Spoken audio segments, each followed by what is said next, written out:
আপনারা দেখছেন TVN24 news network. সবশেষ আপডেটে স্বাগত জানাচ্ছি আমি রেশমা আহমেদ। প্রেসিডেন্ট ডোনাল্ড ট্রাম্পের নিয়োগ দেয়া এক শীর্ষ গোয়েন্দা কর্মকর্তা ইরানের সঙ্গে চলমান যুদ্ধ নিয়ে দ্বিমত পোষণ করে পদত্যাগ করেছেন।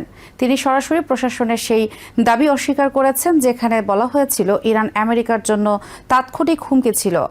ন্যাশনাল কাউন্টার টেরোরিজম সেন্টারের ডিরেক্টর জো কেন্ট মঙ্গলবার এক চিঠিতে তার পদত্যাগের ঘোষণা দেন। সেখানে তিনি বলেন তিনি বিবেকগত কারণে ইরানের চলমান যুদ্ধকে সমর্থন করতে পারছেন না এবং তার মতে ইরান আমেরিকার জন্য কোনো তাৎক্ষণিক হুমকি ছিল না। কেন্ট আরও অভিযোগ করেন ইসরায়েল এবং আমেরিকার প্রভাবশালী লবির চাপের কারণেই এই যুদ্ধ শুরু হয়েছে।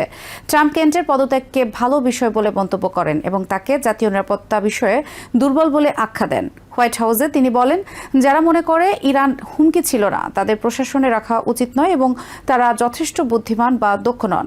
প্রশাসন শুরুতে দাবি করেছিল যে ইরান থেকে তাৎক্ষণিক হুমকি ছিল এবং তারা আগাম হামলার পরিকল্পনা করছিল। তবে পেন্টাগনের ব্রিফিংয়ে কংগ্রেসকে জানানো হয় ইরান আগে আক্রমণ না হলে হামলার পরিকল্পনা করছিল না। কেন্টের পদত্যাগে ট্রাম্প প্রশাসনের ভেতর থেকে এখন পর্যন্ত সবচেয়ে বড় সমালোচনা হিসেবে দেখা হচ্ছে। তার চিঠিতে তিনি দাবি করেন ইসরায়েলের কর্মকর্তা এবং মিডিয়ার একটি ইকো চেম্বার ট্রাম্পকে ভুল তথ্য দিয়েছে এবং সেই পরিবেশ ট্রাম্পকে বিশ্বাস করিয়েছে যে ইরান তাৎক্ষণিক হুমকি, যা তার মতে সত্য নয়। তিনি ইরাক যুদ্ধের আগে পরিস্থিতির সঙ্গে তুলনা করে সতর্ক করেন একই ভুল আবার করা উচিত নয়। ন্যাশনাল ইন্টেলিজেন্সের ডিরেক্টর তুলসি গ্যাবার্ট বলেন, শেষ পর্যন্ত কোনটা হুমকি তা নির্ধারণ করার দায়িত্ব প্রেসিডেন্টেরই। ইরান যুদ্ধ ট্রাম্পের রাজনৈতিক ঘাঁটি MAGA আন্দোলনের ভেতরেও বিভাজন তৈরি করেছে। কিছু প্রভাবশালী কনজারভেটিভ ব্যক্তিত্ব যেমন টাকার কার্লসন ও মেগিন কেলি প্রশাসনের অবস্থানের সমালোচনা করেছেন। জনপ্রিয় ব্রডকাস্টার জো রোগান সহ আরও কয়েকজন সন্দেহ প্রকাশ করেছেন। তবে সাধারণ রিপাবলিকান ভোটারদের মধ্যে সমর্থন এখনও বেশি। একটি জরিপে দেখা গেছে ৭৭% রিপাবলিকান ইরানে হামলা সমর্থন করে এবং ৯০% মেগা সমর্থক এই পদক্ষেপের পক্ষে।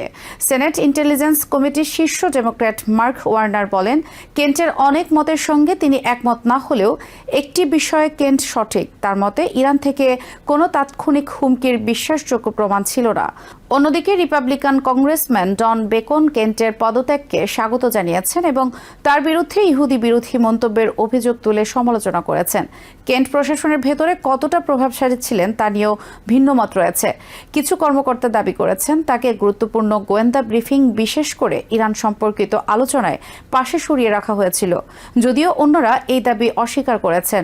কেন্ট একটি গুরুত্বপূর্ণ গোয়েন্দা সংস্থার নেতৃত্বে ছিলেন যা মধ্যপ্রাচ্যের সন্ত্রাসী সংগঠন, ড্রাগ কার্টেল এবং আন্তর্জাতিক অপরাধ চক্র নিয়ে কাজ করে।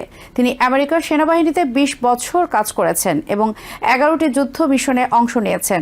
পরে তিনি CIA কর্মকর্তা হিসেবে দায়িত্ব পালন করেন। তার প্রথম স্ত্রী শ্যানন কেন্ট ২০১৯ সালে সিরিয়ায় এক আত্মঘাতী হামলায় নিহত হন। ২০২২ সালে কংগ্রেসের নির্বাচনে অংশ নেওয়ার সময় কেন্টের অতীত সম্পর্ক নিয়ে বিতর্ক তৈরি হয়। তার বিরুদ্ধে চরম ডানপন্থী এবং শ্বেতাঙ্গ শ্রেষ্ঠত্ববাদীদের সঙ্গে যোগাযোগের অভিযোগ ওঠে। যদিও তিনি এসব সম্পর্ক থেকে নিজেকে দূরে সরিয়ে নেওয়ার কথা বললেন, তবুও বিষয়টি রাজনৈতিকভাবে বড় ইস্যু হয়ে দাঁড়ায়। কেন্টের পদত্যাগ ইরান যুদ্ধের যৌক্তিকতা নিয়ে নতুন করে প্রশ্ন তুলেছে। সমালোচকদের মতে ট্রাম্প প্রশাসন এখনও পরিষ্কারভাবে ব্যাখ্যা করতে পারেনি কেন এই সামরিক পদক্ষেপ প্রয়োজন ছিল। একই সঙ্গে এই যুদ্ধ আমেরিকার রাজনীতি, গোয়েন্দা মহল এবং ট্রাম্পের নিজের সমর্থকদের মধ্যেও বিভাজন তৈরি করতে চলেছে, যা ভবিষ্যতে দেশটির পররাষ্ট্রনীতিতে বড় প্রভাব ফেলতে পারে। নিউ ইয়র্ক থেকে সম্প্রচারিত TVN24 টেলিভিশন বিশ্বজুড়ে বাঙালির কণ্ঠস্বর।